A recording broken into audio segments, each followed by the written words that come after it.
How to get back to the classic Facebook that has been removed October 2020? Follow these steps.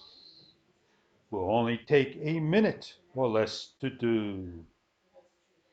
End of September 2020, new look only. Facebook no longer allows this. Here's how to do it. This is the new look.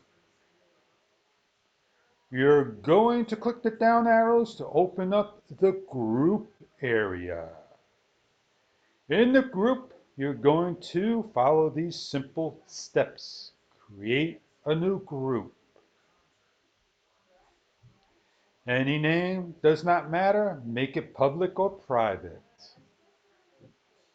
Fill it out. That's simple. You just click later. If you like Facebook Classic, that's it. Switch now. Skip this step. Not needed. You are back to Classic Facebook. Just one step left.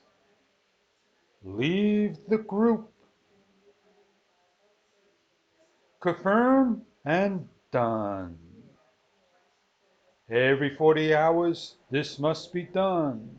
This is the only alternative at the moment. Please rate, subscribe, show some love. Thank you very much for viewing.